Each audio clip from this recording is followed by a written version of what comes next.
sobat mahasiswa, berjumpa kembali di program acara Talk Show Mimbar Untar. Nah, pada program acara kali ini kita kedatangan narasumber yang hebat banget nih. Adalah narasumber yang berhasil membawa harum di nama kampus kita. Pada talk show kali ini, sobat mahasiswa bakalan ditemani sama saya, Vika Krisa, dan kedua narasumber kita yang berhasil nih meraih juara 2 dalam lomba media pembelajaran nasional bertema inovasi media pembelajaran berbasis multimedia di masa pandemi. Ini diselenggarakan Fakultas Keguruan dan Ilmu Pengetahuan FKIP Universitas Veteran Bank Nusantara Univet pada tanggal 26 April sampai 3 Mei 2021. Langsung aja kali ya, kita ke narasumbernya. Kali ini Vika ditemani oleh Kak Ririn Apriani dan Pak Miftah Rahman. Halo. Oke, langsung aja kali ya kita ke dua narasumber kita, ke Ririn sama Miftah. Nah, kita boleh tahu nggak sih, boleh ceritain sedikit nggak sih, itu tuh lomba apa sih? Terus apa sih yang kalian ajukan tuh dalam lomba itu? Mungkin dari Ririn dulu. Oke. Jadi lomba yang kami angkat kemarin berjudul modul berbasis multiple representasi, tapi itu pada materi bentuk molekul berdasarkan teori VSKPR, dan itu dengan berbantuan teknologi augmented reality. Nah, jadi kenapa kami mengangkat media ini?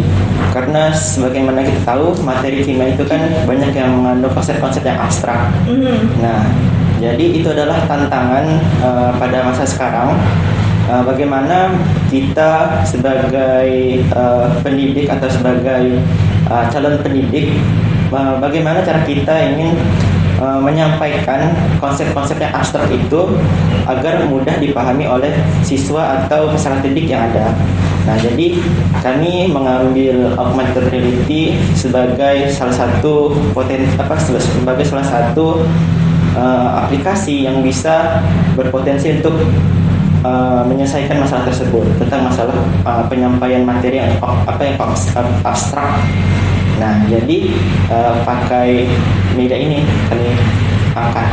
Oke, augmented reality ya, atau AR lah ya, adalah singkat. Itu tuh apa sih sebenarnya? Mungkin sobat mahasiswa di rumah tuh pada bingung, apa sih maksudnya? Dia tuh bentuknya kayak gimana? Sistem kerjanya kayak gimana? Oke, dari ini gimana? Oke, jadi augmented reality ini adalah sebuah aplikasi, aplikasi yang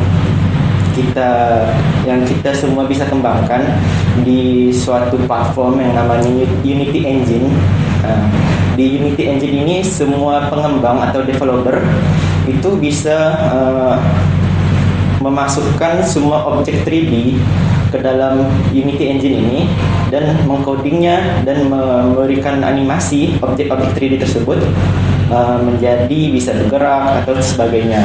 Nah, jadi augmented reality ini adalah singkatnya adalah sebuah aplikasi yang bisa memunculkan objek maya 2 dimensi itu ke dalam suatu platform Android. Nah, jadi kita bisa misalnya kita ada marker, markernya itu ada penanda. Kayak kita zaman sekarang kan ada yang namanya kris kan ya, misalnya, atau metode pembayaran yang lainnya. Kita scan barcode-nya pakai HP. Nah, seperti itulah augmented reality. Ya, di smartphone kita scan barcode-nya, muncul objek nyata. Tapi kalau misalnya yang sekarang di kris, di platform-platform lain itu hanya untuk pembayaran. Nah, tapi yang ini kita gunakan untuk memvisualisasikan suatu objek gitu. Kita memunculkan objeknya ke dalam smartphone kita, akan muncul objek 3D di smartphone kita. Seperti itu kan. Paling gambaran paling nyatanya seperti itu. Oke. Alasan kalian nih milih bentuk media seperti itu apa sih? Jadi alasannya ya karena kami di sini pertama melakukan analisis terlebih dahulu ya, wawancara dengan guru-guru gitu. Dan ternyata ditemukan masalah bahwa siswa itu sulit memahami sesuatu yang abstrak, yang tidak bisa dilihat oleh mata. Nah, sebenarnya kami tahu augmented reality itu dari kami pernah ikut lomba media pembelajaran yang dilaksanakan oleh UNS, yaitu Mechanical Education Festival pada tahun 2020. Nah, dan di situ kami melihat tim-tim yang lolos sebagai finalis itu yang mengembangkan teknologi augmented reality. Nah, jadi dari situlah kami termotivasi ingin mengembangkan media berbasis teknologi AR, sehingga itu bisa memvisualisasikan sesuatu yang abstrak gitu, dan bisa membantu siswa untuk memahami materi.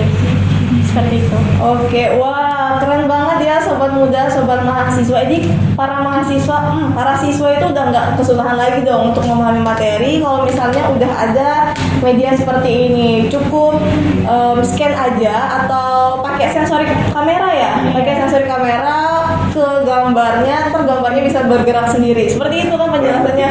Wah keren banget. Nah, Vika mau nanya sendiri nih, sebelumnya Ririn sama Mifta ini udah pernah kerja sama duluan sebelum ikut lomba ini, atau ini pertama kali kalian bekerja sama untuk membangun ini? Jadi untuk kerjasama ini sih udah dari awal kami mengembangkan aplikasi ini, kami ikut lomba. Jadi udah dari awal kami punya tujuan yang sama, ingin mengembangkan sebuah media pembelajaran yang bisa memvisualisasikan konsep yang abstrak. Jadi di mata kuliah kami kan juga kebetulan satu prodi dan satu kelas. Nah, jadi di prodi pendidikan kimia kita pelajari bahwa masalah-masalah ini banyak, masalah tentang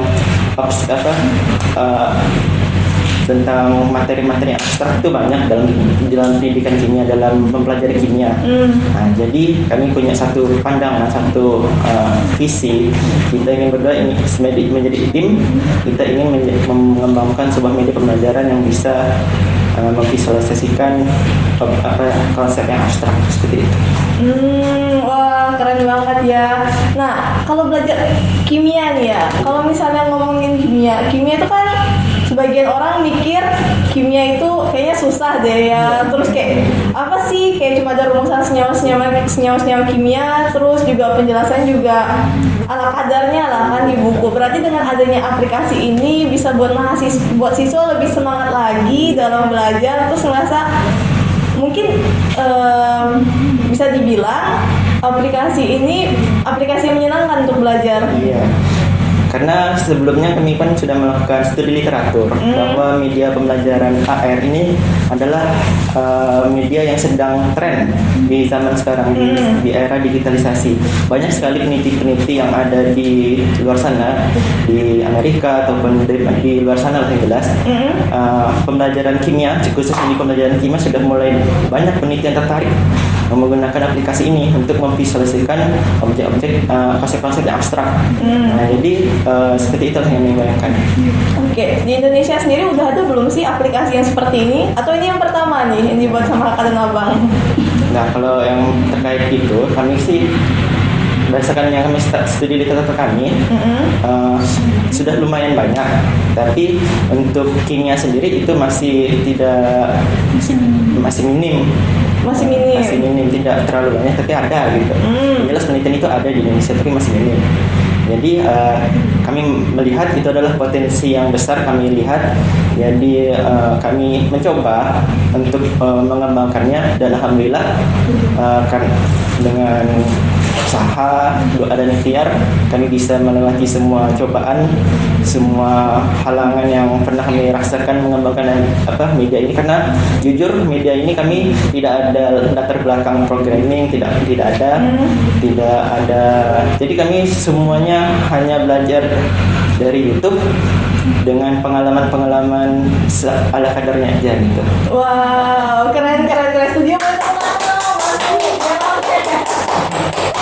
Oke, nah saya mau nanya lagi nih, mungkin boleh kali ya Ririn sama Mifta sharing proses kalian untuk menciptakan media ini gimana dari awal sampai akhir, terus kesulitan apa aja yang kalian alamin? Jadi tahap pertama itu setelah melakukan wawancara dengan guru, nah kami mendesain dari aplikasinya sendiri atau dari media yang kami kembangkan. Nah pertama itu tentunya mencari literatur atau sumber-sumber berupa buku atau internet untuk menyusun materi-materi. Itu kan media kami itu sebenarnya ada dua, yaitu satu modul dan juga satunya aplikasi. Nah, jadi modul itu berisi materi-materi, materi kimia tentunya. Kemudian dan aplikasinya itu berfungsi untuk memvisualisasikan. Nah, setelah selesai menyusun materi, kami itu mendesain aplikasinya. Kemudian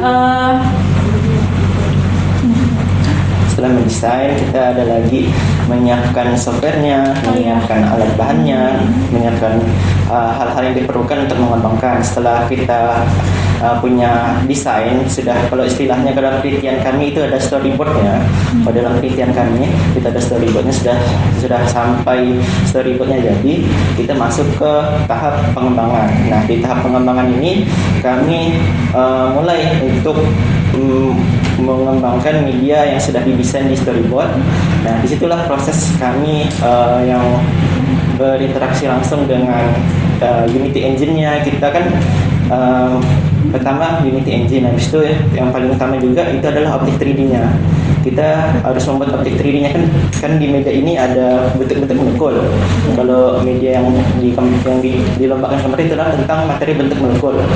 Berarti otomatis kami itu harus membuat objek 3D dari bentuk molekul. Nah, di situ di penelitian kami itu ada sekitar 12 objek molekul, 12 bentuk molekul kurang lebih ya, tidak salah segitu. Nah, situ kami membuat dulu objek 3D-nya dari masing-masing bentuk molekul. Setelah berhasil membuat objek 3D-nya di 3D Studio Max, nah di situ kami banyak sekali menghadapi kendala karena jujur kami berdua ini baru mengenal yang namanya 3ds Max, 3D Studio Max. Nah, di situ kami membuat objeknya, kita belajar dari YouTube lah yang jelas. Jadi semua ada di YouTube, di Google ada. Hanya kita mau atau tidaknya kita mengakses itu. Karena kami udah tekad kami sudah bulat ingin mempelajari ini karena ini potensinya sangat besar dan masalahnya pun memang masalah yang real, yang nyata sekarang. Berdasarkan analisis kami, berdasarkan penelitian kami, bahwa ini penting. Makanya kami bertekad mau mempelajari software ini. Habis kami berhasil membuat objek-objek 3D-nya dengan segala macam rintangannya, seperti tidak mengerti berbagai macam fitur. Jadi harus mempelajari satu-satu fiturnya. Ini untuk apa sih? Kalau misalnya mau membuat kayak gini, gimana? Nah, itu kami selalu menulis pertanyaan-pertanyaan kami itu di YouTube, di Google.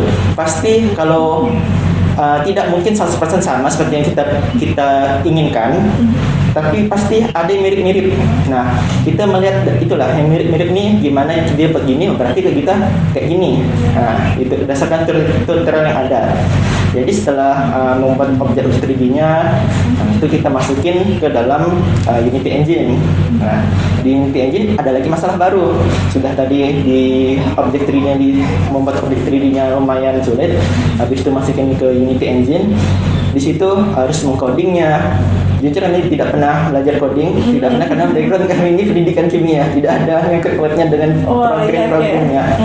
Nah, habis itu kita sama seperti sebelumnya, kami belajar di YouTube, tidak 100% sama seperti yang kita inginkan, tapi mirip-mirip. Nah, kita pelajarin lah itu.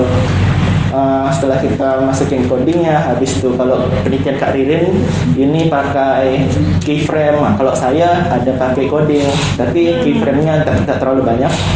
Nah, jadi disitulah kita, namanya juga proses belajar. Belajar itu tidak mungkin waktu kita buka langsung paham, itu tak mungkin. Jadi kita namanya belajar, kita pasti pernah salah. Nah, kita dari kesalahan itulah kita belajar. Nah, itu intinya. Jadi tidak mesti karena kita tidak tahu, kita tidak mau tahu. Gimana lah itu? Kalau kita udah tidak mau tahu, ya gini-gini aja kita. Ya, oke. Tadi si Mita ada bahas tentang keyframe. Keyframe itu apa ya? Nah, Jadi keyframe itu untuk membuat animasi. Jadi misalnya pergerakan elektron. Nah, elektronnya itu bisa bergerak seperti itu. Itu untuk keyframe. Sedangkan coding itu tadi yang seperti untuk memperbesar, memperkecil. Nah, itu coding. Oke. Nah, untuk menurut kalian sendiri nih, media ini kira-kira bakalan mudah nggak sih digunakan oleh guru maupun siswa-siswa di rumah di masa pandemi saat ini? Oke, ini pertanyaannya sangat dekat dengan kami karena ini adalah penelitian dari kami berdua. Kami kebetulan semester 8 saat ini sedang meneliti tentang media yang telah kami kembangkan ini, yang kami angkat menjadi penelitian kami. Setelah selesai pertanyaan Mbak tadi, responnya kita anggap ini adalah respon. Jadi respon dari guru ataupun dari dosen yang pernah kami lakukan uji respon bahwa sangat positif responnya. Dengan demikian kita dapat simpulkan setelah kami uji respon keterpakaian bahwa media ini bisa dipakai, bisa digunakan baik untuk siswa karena kami juga ada penelitiannya Kak Ririn ini ke siswa, kalau penelitian saya ke mahasiswa. Nah, kalau penelitian Kak Ririn ke guru, kalau penelitian saya ke dosen untuk uji responnya. Jadi berdasarkan dua penelitian ini kami dapat simpulkan bahwa untuk ke mahasiswa bisa karena mendukung, tapi kalau untuk ke siswa ini ada beberapa hambatan. Mungkin Kak Ririn bisa menambahkan hambatan apa aja untuk kalau diterapkan AR ini ke siswa. Jadi pada saat uji respon itu memang terdapat beberapa kendala, terutama di smartphone Android siswa. Nah itu kan kalau HP siswa sekarang itu apa ya? Jadi aplikasi ini memorinya cukup besar. Jadi kemarin tuh mengembangkan aplikasinya 95 MB. Jadi tidak semua siswa itu dapat menginstalnya. Nah kemudian ada yang dapat menginstal, tapi khusus aplikasi ini memang lancar digunakan itu pada spesifikasi atau resolusi kamera yang tinggi. Jadi kalau resolusi kameranya rendah itu memang butuh waktu lama untuk objeknya muncul gitu. Jadi kemarin sama guru juga ada kendala seperti itu, masalah kamera. Jadi kendalanya di bagian teknis ini ya, untuk siswa dan mahasiswa. Berarti media ini bisa digunakan untuk siswa dan mahasiswa? Iya. Bisa. Nah, menurut kakak sama abang nih, menurut Mifta dan Ririn, apakah teknologi ini tuh bisa kentar nggak? Enggak apa, lanjut. Maaf ya kak, susah lo baca. Lanjut ya. Nah, biaya pengembangan media ini nih gimana? Kan pasti butuh biaya yang besar dong untuk media seperti ini. Jadi untuk pengembangan media ini pastinya ada biayanya, kayak untuk meregistrasi media kita ke dalam Play Store ke depannya itu kan cukup membutuhkan biaya yang tidak sedikit. Habis itu untuk kebetulan untuk di Unity Engine ini dia kalau untuk penggunaan pribadi, untuk personal usage itu peraturan yang mereka bikin itu gratis. Jadi semua orang bisa menjadi developer atau pengembang di Unity Engine. Nah, di situ beruntungnya kami, jadi kami tidak mengeluarkan sepeser pun untuk masuk mengembangkan media ini dalam Unity Engine. Seperti kalau teknis-teknis lainnya sih di bagian penguploadannya sih yang paling banyak mengeluarkan uang. Seperti tadi saya bilang, kalau mau masukkannya ke dalam Play Store itu yang paling memberatkan. Jadi kan kapasitasnya 95 MB dan biayanya cukup besar nih kalau dimasukin ke dalam Play Store. Tapi dari kalian sendiri ada nggak sih kemungkinan pengen nih masukin media ini ke Play Store? Karena kan menurut Vika ini sangat membantu sih untuk masa depan ya, untuk pembelajaran ke depannya. Nah, kami sudah bertekad dan sudah meluruskan tujuan kami. Setelah penelitian kami selesai dan sudah disidangkan sudah selesai, kami akan memasukkannya ke dalam Play Store sehingga siswa yang ada di siswa atau mahasiswa yang ingin mempelajari tentang ilmu kimia, khususnya materi seperti saya, materi bentuk molekul berdasarkan teori VSPR dan Kak Ririn ini tentang ikatan kimia. Nah, jadi bisa mengaksesnya secara gratis sesuai dengan yang ada di Play Store sekarang. Oke, secara gratis ya. Tidak itu. Betul kuota. Itu kuota yang jelaskan ya. Kuota ya. Kalau misalnya nggak punya kuota, sekarang banyak kafe yang punya wifi. Betul. Iya. Ini Oke. kita menambahkan tadi tuh. Oke, boleh. Untuk apa namanya pengembangan media ini tentu harus ada kan kayak laptopnya itu harus mumpuni speknya. Jadi selain itu harus punya webcam, karena webcam, laptop dan smartphone yang jelasnya Android itu adalah 3 barang yang sangat vital. Karena untuk mengembangkan ini 3 komponen itulah yang harus ada. Laptopnya untuk mengembangkan, webcamnya itu membantu dalam proses pengembangan. Jadi waktu proses pengembangan kan laptop dengan webcam dimasukkan, dihubungkan. Habis itu kita mengetes apakah objek kita ini atau animasi kita atau kode kita ini sudah sesuai dengan yang kita inginkan. Kita tes, karena kalau ke HP lagi susah. Jadi kita harus ada webcam, kita ingat lagi, itu mempermudah sekali webcam untuk membantu dalam proses pengembangan. Dan terakhir adalah smartphone. Smartphone ini setelah produknya prototipenya jadi, kita coba akan lagi masukkan ke smartphone, apakah di smartphone-nya bisa, di smartphone Android ini bisa. Bisa cek lagi apakah sudah sesuai harapan. Kalau masih belum sesuai harapan, kembali lagi kita ke pengembangan, kita kembangkan lagi apa kekurangannya. Prosesnya seperti itu. Oke. Berulang. Jadi media ini bisa digunakan untuk siswa dan mahasiswa nih. Jadi media ini bisa digunakan di smartphone dan juga bisa digunakan di laptop ya? Atau cuma bisa digunakan di smartphone untuk saat ini? Ya, jadi untuk e-modulnya sendiri, untuk materinya yang tadi kami sempat bahas, e-modul itu pakai laptop bisa, dicetak bisa. Nah, kalau misalnya aplikasi AR tentunya hanya pakai di smartphone yang masih berbasis Android. Karena kalau kami mau masuk ke iOS atau ke iPhone, itu kami belum bisa, karena kalau ingin mengembangkan ke arah sana, ke arah iPhone atau iOS, itu harus berbayar. Kalau di Android ini gratis kalau kita pengembangan ke arah Android. Oke. Jadi cuma bisa di smartphone ya kan? Iya, smartphone Android. Oke, terakhir nih untuk Kak Ririn dan Bang Mikta, apa sih harapan kalian dengan adanya inovasi yang kalian ciptakan ini sebagai penunjang pembelajaran? Jadi, Inovasinya sendiri kami berharap semakin banyak pengembang media itu yang mengembangkan ke arah teknologi AR, karena ini sangat penting menurut kami ya, untuk dapat memvisualisasikan konsep-konsep yang abstrak yang tidak bisa dilihat secara langsung. Nah, kemudian harapan kami bagi mahasiswa juga jangan takut keluar dari zona aman dan nyaman. Kami sendiri bukan orang IT gitu kan.